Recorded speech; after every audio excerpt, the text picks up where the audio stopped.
is a 15-minute vote. Pursuant to Clause 9 of Rule 20, remaining electronic votes will be conducted as 5-minute votes. Pursuant to Clause 8 of Rule 20, the unfinished business is the vote on the motion of the gentleman from California, Mr. Issa, to suspend the rules and pass H.R. 1105, on which the yeas and nays are ordered. The clerk will report the title. H.R. 1105, a bill to amend the DNA Analysis Backlog Elimination Act of 2000 to reauthorize the Debbie Smith DNA Backlog Grant Program and for other purposes. The question is, will the House suspend the rules and pass the bill as amended? Members will record their votes by electronic device. This is a 15-minute vote.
For the House, a communication. The Honorable, the Speaker, House of Representatives, sir, I have the honor to transmit herewith. The House will be in order, please. Clerks are recognized. I have the honor to transmit herewith a copy of a letter received from Mr. Greg M. Amore, Secretary of State, State of Rhode Island, indicating that according to the unofficial results of the special election held on November 7th, 2023, the Honorable Gabriel Amo was elected representative to Congress for the 1st Congressional District of Rhode Island. Signed sincerely, Kevin F. McCumber, Acting Clerk. For what purpose does the gentleman from Rhode Island, Mr. Magaziner, seek recognition? Mr. Speaker, I ask unanimous consent that the gentleman from Rhode Island, the Honorable Gabe Amo, be permitted to take the oath of office today. His certificate of election has not arrived, but there is no contest and no question has been raised with regard to his election. Without objection, will Representative-elect Amo and the member of the Rhode Island delegation present themselves in the well? The member.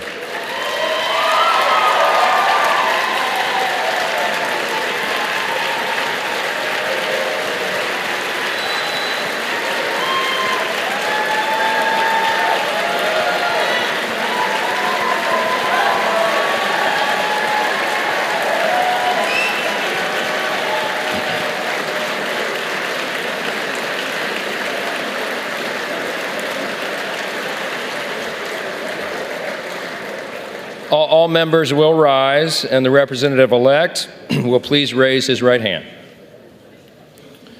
Do you solemnly swear or affirm that you will support and defend the Constitution of the United States against all enemies, foreign and domestic, that you will bear true faith and allegiance to the same, that you take this obligation freely without any mental reservation or purpose of evasion, and that you will well and faithfully discharge the duties of the office on which you are about to enter, so help you God?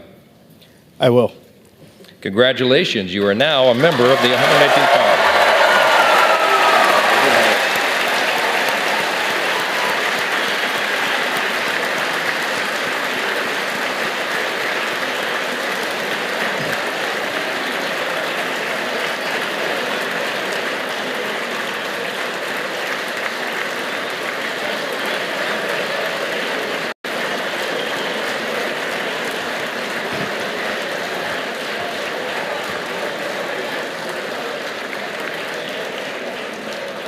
Without objection, the gentleman from Rhode Island, Mr. Magaziner, is recognized for 1 minute.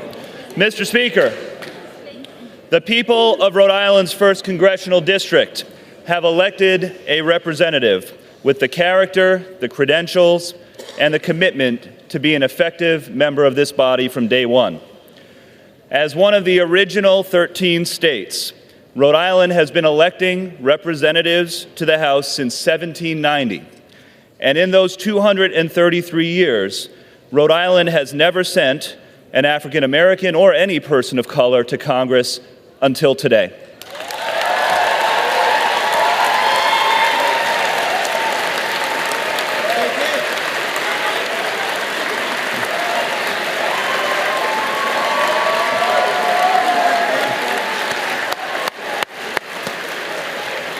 But Gabe Amo will be the first to tell you, he did not come here to make history. He came here to make a difference.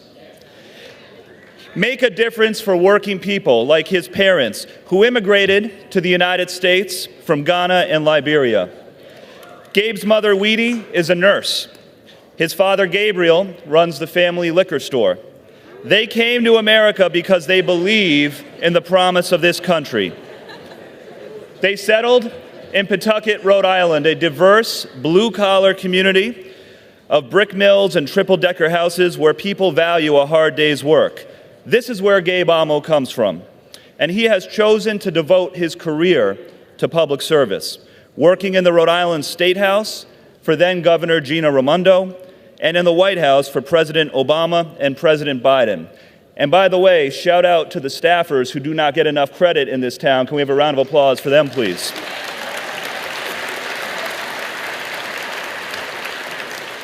Now in Congress, Gabe is ready to fight for the America that inspired his parents all those years ago. An America where workers can get fair pay and benefits and the right to join a union like his mother did. An America where immigrants, like Gabe's parents, are welcomed to this country with kindness and not with cruelty. An America that stands with democracies and not dictators. An America where freedom means freedom for everybody, including women to make their own health care decisions and LGBTQ Americans to marry the person they love. And an America where we have the God-given right to choose our own leaders and not have the results challenged and denied by the losing side. Now, I have known Gabe Amo since we were both teenagers, and I can tell you, he has the values, he has the commitment to America, and he has a love for service that runs deep. He is the right person to serve in this House at this moment. And it gives me great pleasure to introduce, for the first time as our colleague, the gentleman from Rhode Island, Gabe Amo.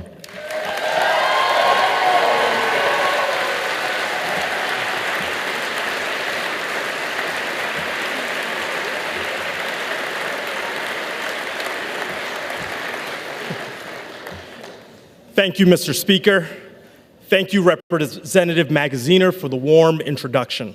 And thank you to Senators Jack Reed and Sheldon Whitehouse, who, alongside Representative Magaziner and I, make up our small but very mighty Rhode Island congressional delegation. And of course, to my predecessor, former Representative David Cicilline.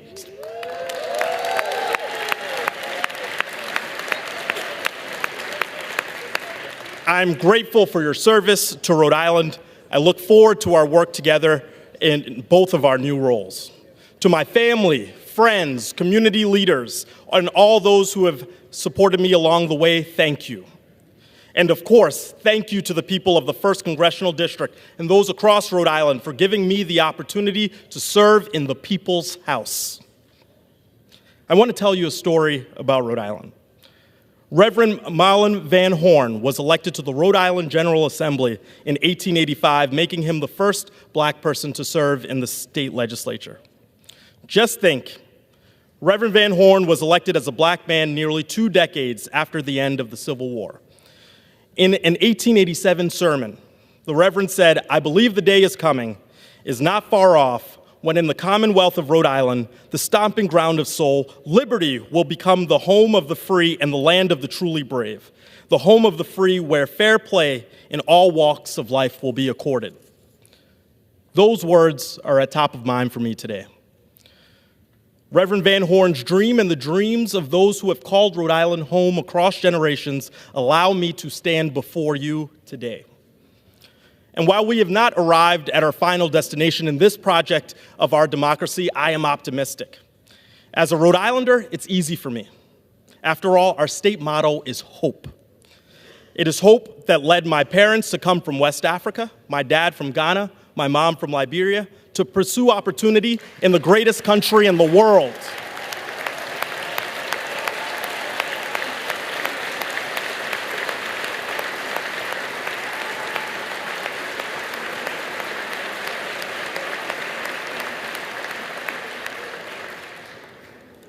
But this is not just my story.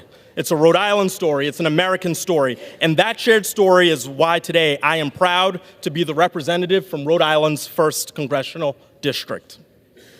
And what is beautiful about hope is that it cares not about your race, your religion, your gender, or where your ancestors came from.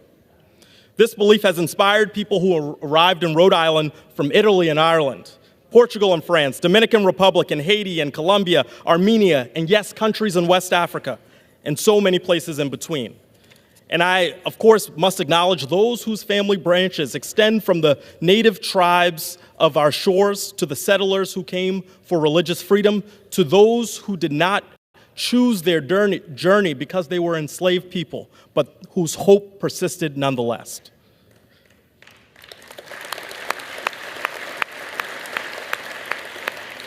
Together, and why I'm here, is that we ensure our great hope for the future is met with profound action. Action to protect and strengthen retirement security, support our seniors, create economic opportunity and good-paying jobs, secure reproductive freedom and keep politics out of the doctor's office, ensure the livability of our planet for our children and their grandchildren, ban assault weapons and end gun violence, and stand up to the threats facing our democracy.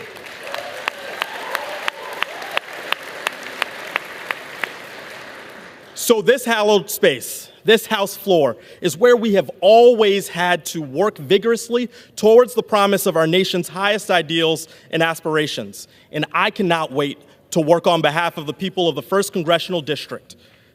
Everyone from Woonsocket to Newport, East Providence to Cumberland, Providence to Bristol, and of course, the great city of Pawtucket. So Rhode Island, thank you for putting your trust in me to bring our values of hard work, grit, determination, resilience in the face of adversity, all the way from the Ocean State to the halls of the United States Congress. I will work hard for those people in Rhode Island, those people across this country every single day. So thank you for this privilege, and Mr. Speaker, I yield back.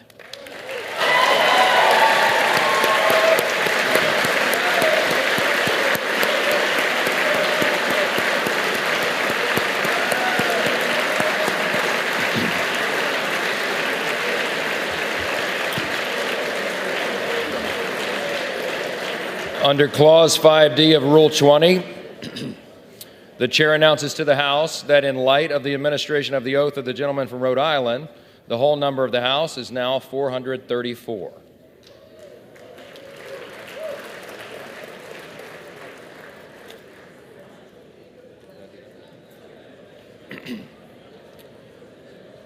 Pursuant to Clause 8 of Rule 20, the unfinished business is the vote on the motion of the gentleman from Illinois, Mr. Bost, to suspend the rules and pass H.R. 593, on which the yeas and nays are ordered. The clerk will report the title.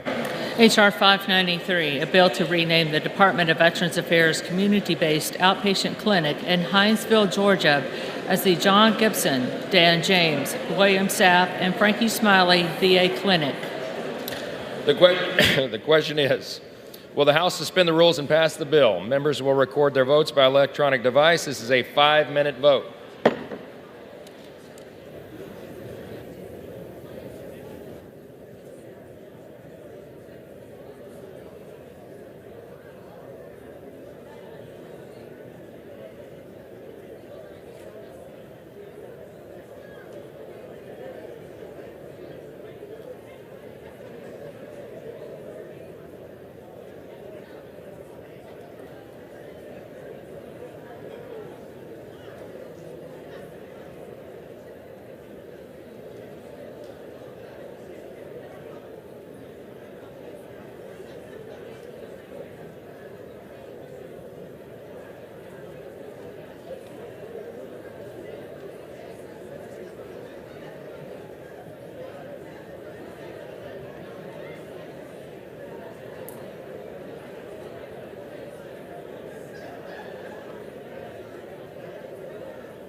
All members voted. Does anyone wish to change their vote?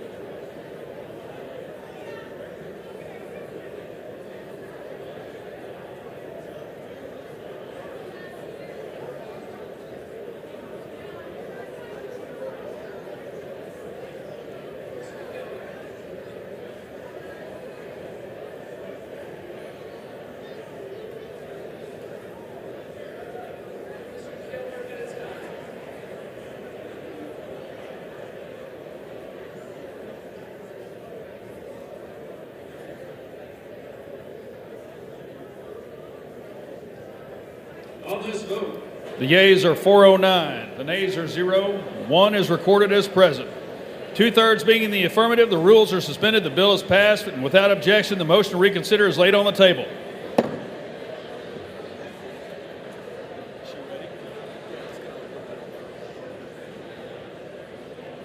The House will be in order.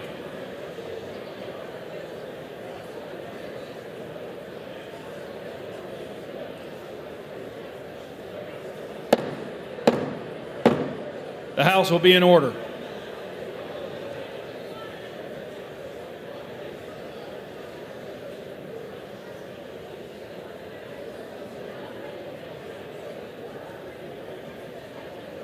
Members, please take your conversations outside.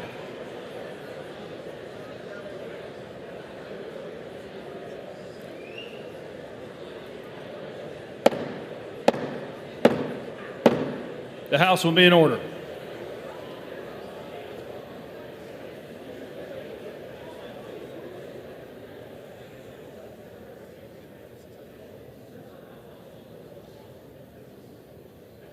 For what purpose does the gentlewoman from Georgia seek recognition?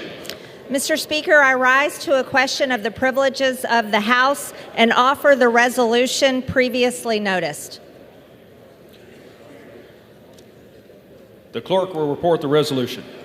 Resolved that Alejandro Nicolas Mayorkas, Secretary of Homeland Security, is impeached for high crimes and misdemeanors, and that the following articles of impeachment be exhibited to the United States Senate. Articles of impeachment exhibited by the House of Representatives of the United States of America in the name of itself and of the people of the United States of America against Alejandro Nicolas Mayorkas, Secretary.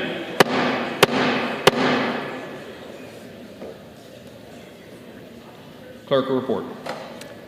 Against Alejandro Nicolas Mayorkas, Secretary of Homeland Security, and maintenance and support of its impeachment against him for high crimes and misdemeanors. Article 1, rather than adhering to an oath he took to defend and secure our country and uphold the Constitution when he was sworn in as Secretary of Homeland Security, Alejandro Nicolas Mayorkas has engaged in a pattern of conduct that is incompatible with the laws of the United States as follows.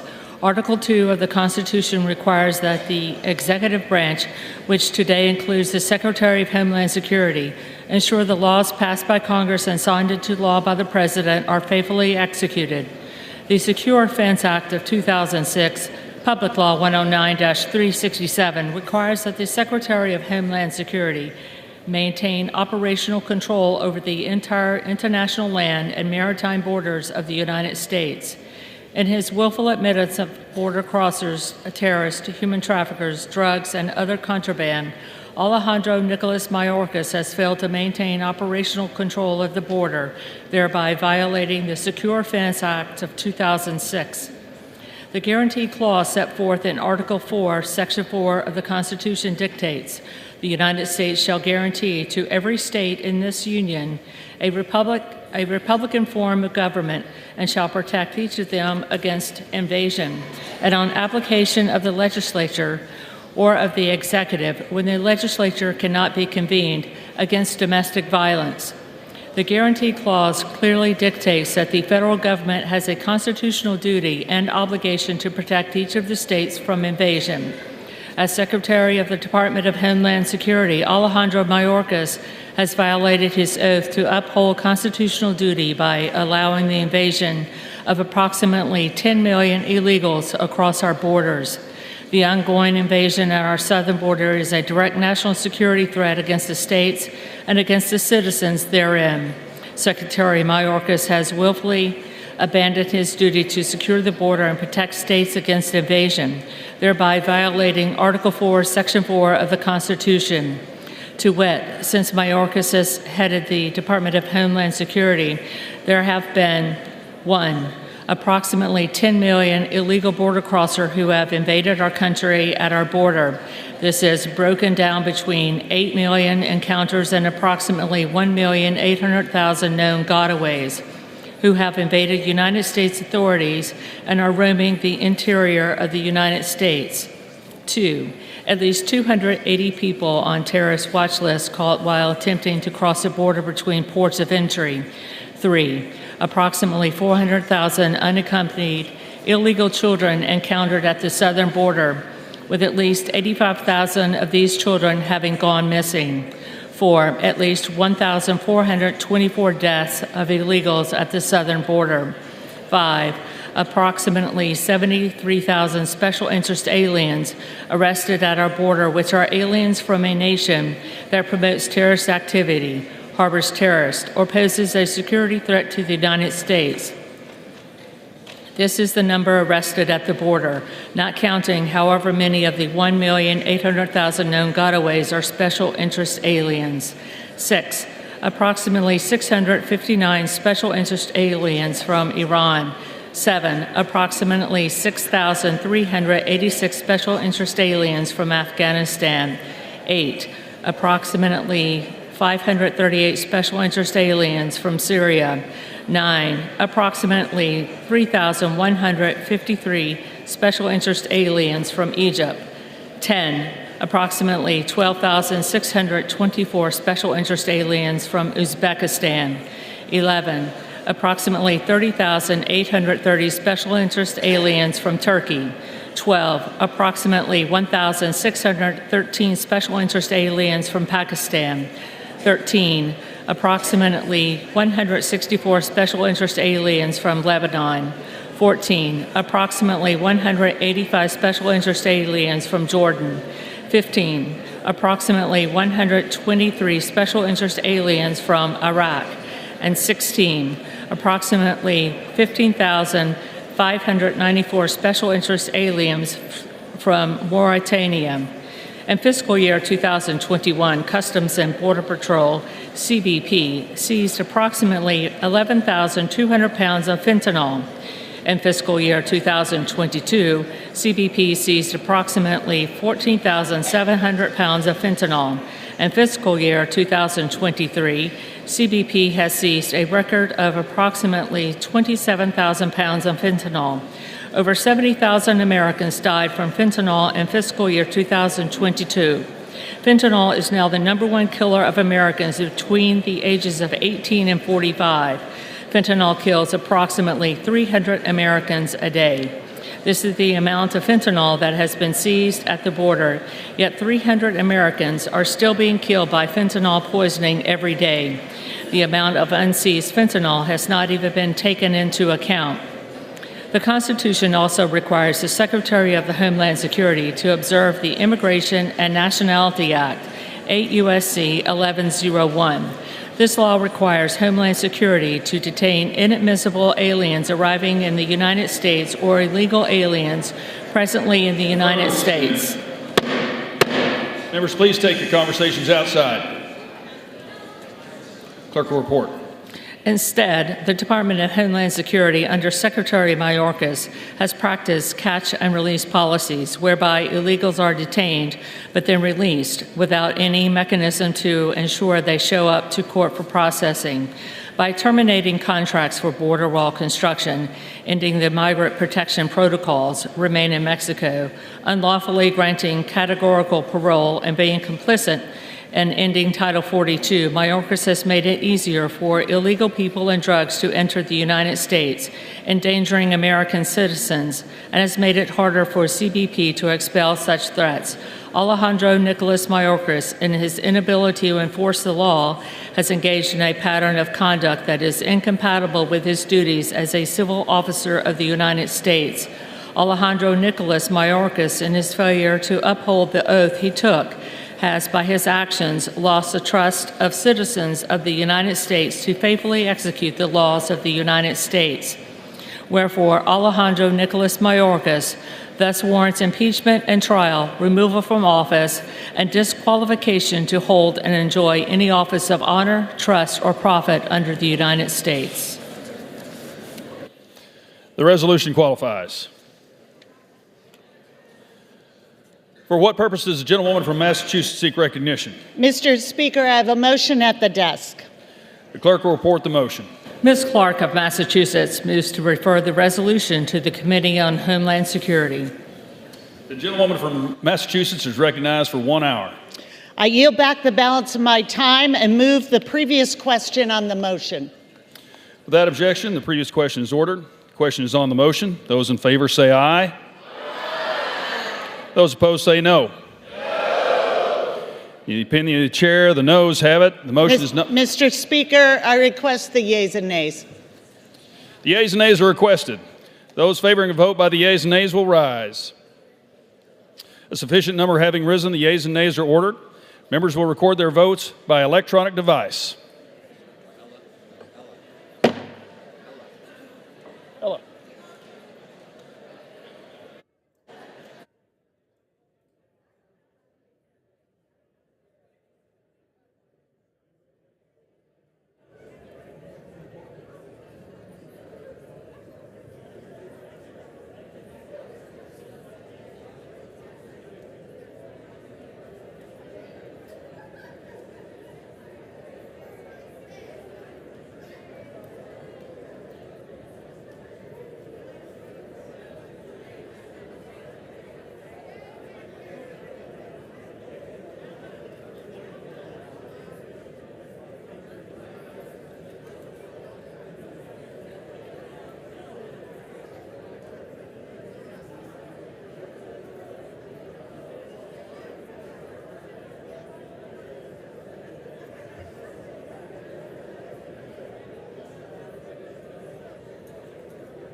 All members voted.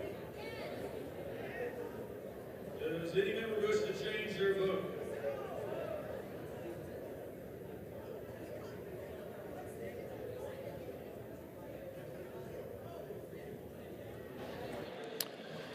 On this vote, the yeas are 209 and the nays are 201. The motion is adopted. Without objection, a motion to reconsider is laid on the table.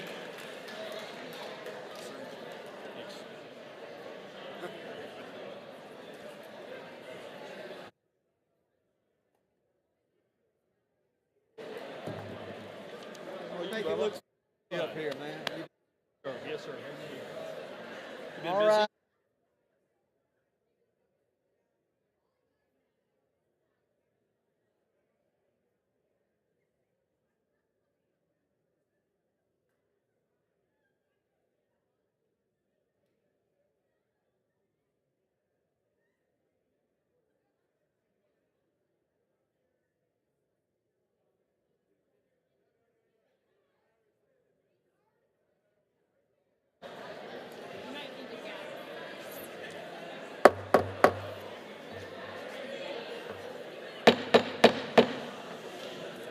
For what purpose does the gentleman from Florida seek recognition?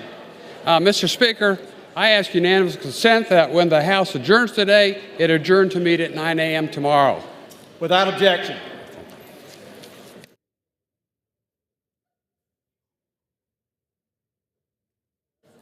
The chair will now entertain requests for 1-minute speeches.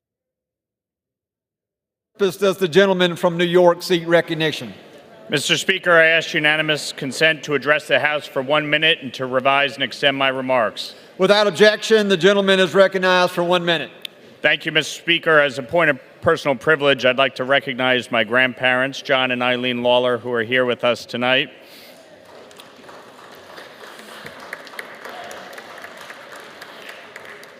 Mr. Speaker, I just returned from a bipartisan delegation trip to Israel, where we met with Prime Minister Netanyahu, Defense Minister Gallant, and U.S. Ambassador Jack Lew. We also met with the family members of some of the 240 hostages currently being held by Hamas.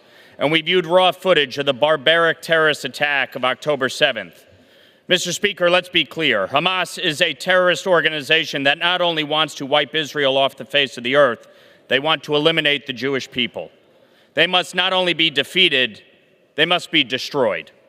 I support Israel's right to defend itself and denounce the ludicrous calls for a ceasefire.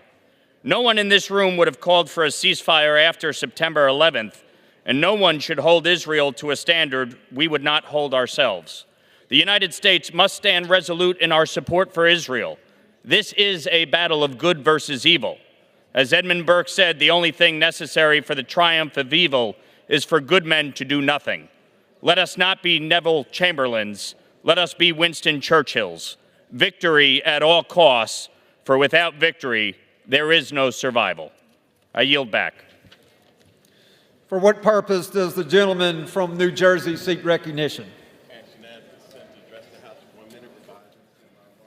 Without objection, the gentleman is recognized for 1 minute.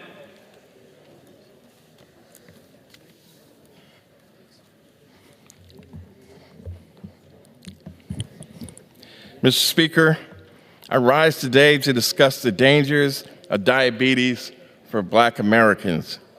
November is National Diabetes Awareness Month. Today, more than 37 million Americans suffer from diabetes, and that number includes almost 5 million Black Americans. Right now, 1 of every 5 Black Americans over 20 years of age has diagnosed or undiagnosed diabetes. And Black Americans are far more likely to develop diabetes than white Americans. Diabetes is the most expensive chronic health condition in our country. The $35 cap on insulin for Medicare beneficiaries in the Inflation Reduction Act helps our seniors afford this life-saving medication. But we need to pass the bill to make the $35 cap on insulin available to all Americans. If we can cap insulin payments, we can help millions of Black Americans afford this critical medication. No diabetic in this country should have to choose between food or insulin every month. And with that, I yield back. For what purpose does the gentleman from South Carolina seek recognition? Without objection, the gentleman is recognized for 1 minute. Thank you, Mr. Speaker. Last night on Sunday Night in America with Trey Gowdy on Fox News, Senator Tim Scott suspended his Republican presidential campaign. In his decision, the senator said, quote, "I love America more today than I did on May 22nd. I'm suspending my campaign. I think the voters, who are the most remarkable people on the planet, have made it really clear, and they're telling me, not now, Tim," end of quote. He has served since 2011 as a congressman and then followed as senator since 2013. Growing up in North Charleston with his inspiring mother, Frances, Senator Scott has 2 brothers, Ben, an Army Command Sergeant Major, and Earl, an Air Force Colonel. On Friday, to celebrate Happy Diwali, I met with the Consul General Ramesh Babu of India, where I recognized the 3 countries most attacked by terrorists are India, America, and Israel. with Israel tomorrow being appreciated with AIPAC a part of the rally fighting dictators, as Ukraine is fighting war criminal Putin. In conclusion, God bless our troops who successfully protected America for 20 years as the global war on terrorism continues moving from Afghanistan's safe haven to America with Biden open borders. For what purpose does the gentleman from Michigan seek recognition? Mr. Speaker, I ask unanimous consent to address the House for 1 minute and revise and extend my remarks. Without objection, the gentleman is recognized for 1 minute. Thank you, Mr. Speaker. In Congress, our mission is clear: to serve the people. However, a pattern has emerged that's troubling. We are seeing an endless cycle of censure resolutions and impeachment measures from some factions within the Republican Party. This isn't just about disagreement, it's about distraction. These actions are eating up valuable time and resources that should be spent on solving real issues facing our constituents. I call on my colleagues across the aisle, let's rethink this path. Our duty to govern, to really serve our people, must come before personal promotion or political posturing. We are here to work for the well-being of our nation and its citizens. I urge my friends on the other side to put an end to this relentless brinkmanship. It's not about backing down, it's about stepping up to our two responsibilities. Mr. Speaker, I yield back. For what purpose does the gentleman from Pennsylvania seek recognition? Mr. Speaker, request unanimous consent to address the House for 1 minute and revise and extend my remarks. Without objection, the gentleman is recognized for 1 minute. Thank you, Mr. Speaker. Mr. Speaker, I rise today to recognize members of the McKean County 4-H Club who participated and excelled at the Pennsylvania 4-H State Horse Show in Harrisburg from October 26th to the 29th. Congratulations to Reese Kenny for winning Grand Champion in pole-bending ponies and also finishing in third place in cutback ponies in the 14 to 18-year-old age group. Congratulations to Adriana Kessler and Jesse Gold, who collected reserve champion trophies. Congratulations to Charlie Aeo, who finished 10th in Western horsemanship, and Claire Storer, who finished 9th in Western grooming and showmanship, and 8th in beginner Western pleasure for the 12 to 14-year-old age group. Congratulations to Georgia Barth, who finished 6th in low equitation over fences, and Madeline McKean, who finished 7th in cutback horses and 9th in barrel horses for the 8 to 13-year-old age group. Congratulations to Melissa Burton, who finished 8th in hunt seat equitation for the 15 to 18-year-old age group and 8th in the breed type hunter under saddle for the 14 to 18-year-old age group. And congratulations to Addison Storts, who finished 3rd in the EWT Independent WT Sportsmanship, 4th in EWD Minimum Assistance Equitation, and 7th in EWD Minimum Assistance Obstacle Trail. Also representing McKean County at the event were Mason Reed, Sarah Long, and Braylene Taylor. I'm so proud of all their work. Thank you, Mr. Speaker, and I yield back the balance of my time. For what purpose does the gentleman from North Carolina seek recognition? Thanks, Mr. Speaker. I ask for unanimous consent to address the House for 1 minute to revise and extend. Without objection, the gentleman is recognized for 1 minute. Mr. Speaker, I rise to address a significant issue that would affect the hardworking families and farmers of North Carolina. The FDA's proposed rule to ban menthol cigarettes and flavored cigars. Having grown up cropping tobacco to help my family make ends meet, I know firsthand how this industry impacts Eastern North Carolina, rural America, and beyond. Mr. Speaker, we must be mindful that this well-intended ban could have an unintended consequence. It might increase the availability of illegal tobacco products and, more concerning, jeopardize the livelihoods of families and farmers by eliminating at least 6,000 menthol cigarette industry jobs in North Carolina. We must always protect our communities and their well-being. To be clear, we need jobs. That's why I sent a bipartisan letter to the President with my North Carolina colleague, Representative David Rouser, and I ask the administration to thoroughly consider the economic implications of this proposed ban before taking decisive action. Thank you, and I yield back. For what purpose does the gentleman from Georgia seek recognition? I ask unanimous consent to address the House for 1 minute to revise and extend my remarks. Without objection, the gentleman is recognized for 1 minute. Mr. Speaker, I rise today to celebrate the beloved city of Savannah, which has been recognized as one of the best places to retire in the United States by HGTV. Since I've been a resident of Georgia's 1st District my whole life, I know that it is the best place to live and retire, but it's nice to see Savannah receiving the national recognition it deserves. Affordability plays a pivotal role in the city earning this distinction, with the cost of living notably below the national average, as well as the absence of estate taxes.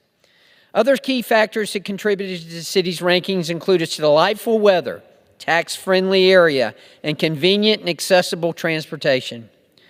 Our historic city squares, riverfront dining, musical and artistic amenities, and the southern charm make it the perfect place to live and retire.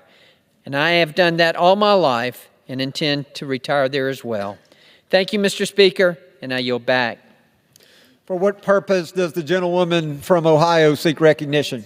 Consent to address the House for 1 minute to revise and extend my remarks. Without objection, the gentlewoman is recognized. Mr. Speaker, I rise today to encourage the big middle of this House to come together to support immediate passage of fiscal year 2024 funding for the U.S. government operations, including the interests of national security.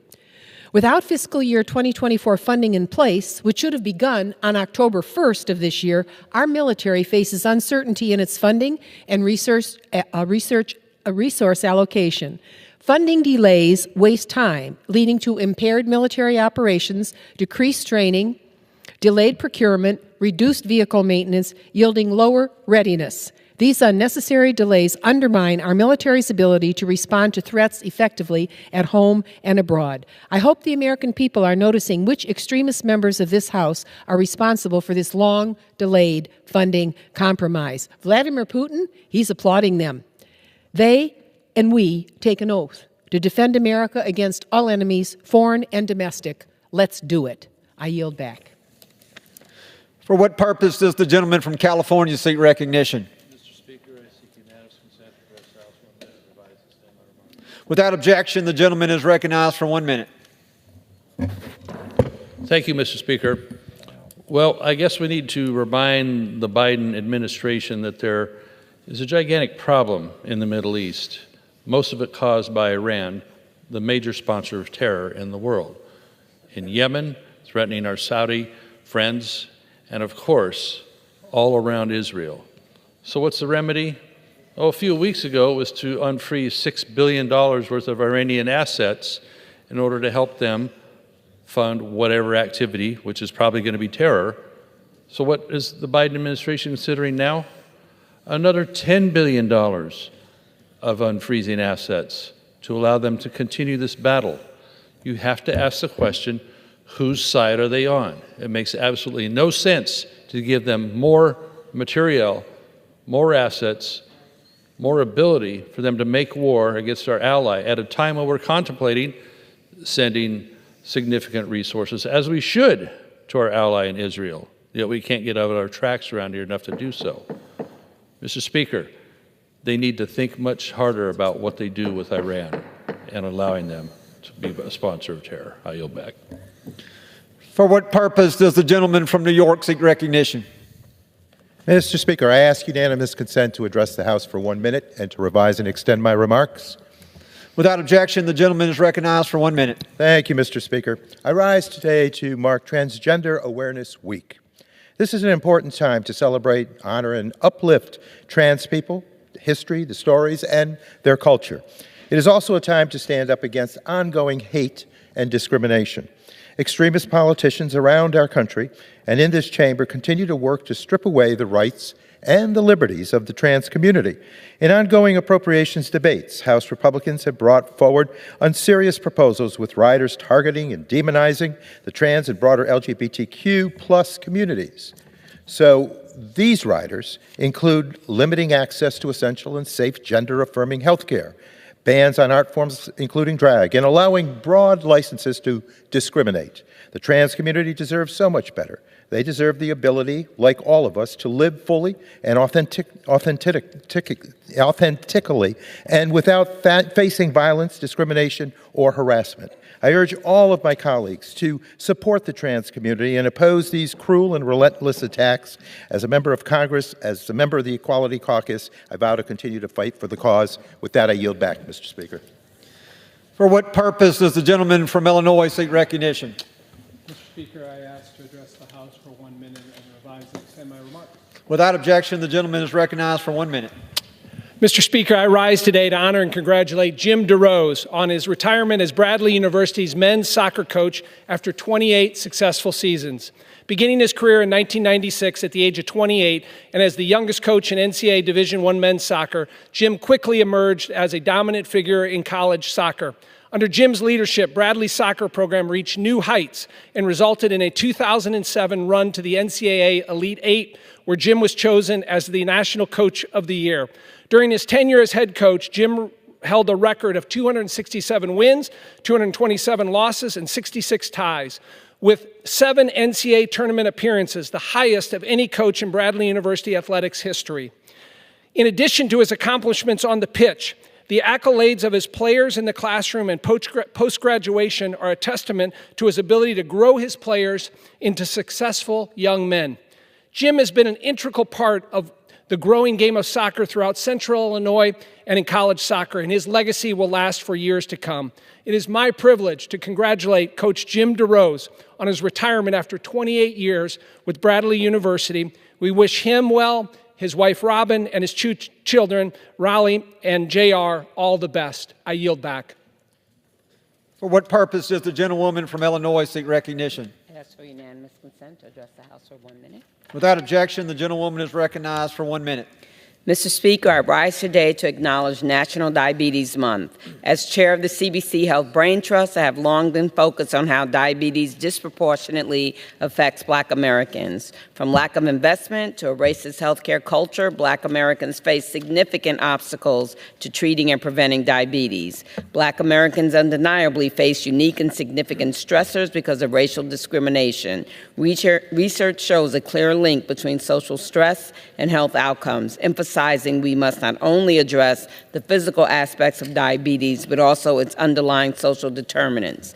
We can address risk factors from diabetes from the earliest moments: exposure before birth, such as undernutrition, maternal stress, and maternal obesity, can substantially increase the risk of developing type 2 diabetes in adulthood. And our efforts can continue outside of the traditional medical system by increasing access to healthy food, reducing food insecurities, and expanding opportunities for nutrition therapy and counseling. We can reduce the risk for diabetes without first turning to a more costly and time-consuming treatment. I want to give a special shout out to Chantel Brown for bringing CBC members together to highlight this issue. Now, he spoke for a long minute. Under the Speaker's announced policy of January the 9th, 2023, the gentleman from Arizona, Mr. Schweikert, is recognized for 60 minutes as the designee of the Majority Leader. Thank you, Mr. Speaker Pro Tem. Feels like it's been a while since we had these. I think it's been 6 weeks since I've been behind this microphone, 6 weeks since we basically shot ourselves in the temple and all the other craziness that went on. And the amazing thing is, in that 6 weeks, you'd be stunned how much the numbers, the debt numbers, have moved against us. And this is just a fascinating time. Think of this, within a month or so, we've actually been having to recalculate our projections of debt deficits and what was going on. If that doesn't give you a sense of this thing called interest rate fragility, basically meaning as interest rates go up, it's consuming more and more and more of the available resources that you would have either put into your communities or maybe into military or other things. But right now, I'm going to show you a couple charts in a moment. Interest and the Office of Management Budget, Treasury, just a couple hours ago did an update that shows that gross interest this fiscal year will not be the fourth biggest expense, it will be the second biggest expense. Social Security, interest, Medicare, defense. Now that's a gross number, but we're going to talk about what gross and net means in the U.S. government interest rate world. So let's actually walk through some of the primers here. And once again, our basic rule is if you don't like math and don't want to deal with reality, please stop watching. This is our update from 2023. 73% of the spending members of Congress get functionally have no voice on. We don't vote on it. That's mandatory. That's Social Security, that's Medicare, that's certain veterans benefits, certain tribal benefits, those things that are formula. We call mandatory. They're mostly earned benefits. Some are benefits that you get because you fell below a certain income, but they're a formula. You see this green and this blue. The blue is defense. The green, 15%, that's all other, let's call it non-defense discretionary. The blue obviously is all of defense, that's 13%. All of this colored area right here, the green and the blue, is on borrowed money. Every dime members of Congress vote on is on borrowed money. And then last year, about $400 billion of this red was on borrowed money. So as we kick each other's heads in here, which a lot of it's well worth doing, fighting for a little here, a little there, we're borrowing about $6.5 billion a day. I think on average about $77,000, $78,000 a second. And one of the reasons I come back to this is being home this weekend, having some conversations with people. These are smart. I represent one of the best educated districts in America. And you have these conversations, David. David, if it just weren't for waste and fraud. David, if it weren't for foreign aid, or my friends on the left, and I'm going to show a bunch of slides here because I need to nail this down. If we just would tax rich people more, we'd be fine. None of that is true. You take the math and take every Democrat proposal, let's start with this one, and do tax maximization on those over $400,000. So on estate tax, income tax, capital gains tax, you do the tax maximization and then do the economic model, you get about 1.5% of GDP. Last year, we borrowed 8.4% of GDP. Turns out 1.5 is a hell of a lot less than 8.4. But this being a math-free zone, I thought we might do this several times to see if some of it sinks in. So once again, 73% of our spending is on autopilot. If we don't really move defense, all we're fighting over right now is within this green wedge, 15% of our spending. That's what's going on. So let's actually talk through what's happening around us. If I had come to this floor a year or two ago and said gross interest in the 2024 fiscal year was going to cross over $1 trillion, you would have laughed your hearts out. Guess what? OMB a couple hours ago confirmed gross interest is going to be over $1 trillion this year, making it the second biggest expense of this government.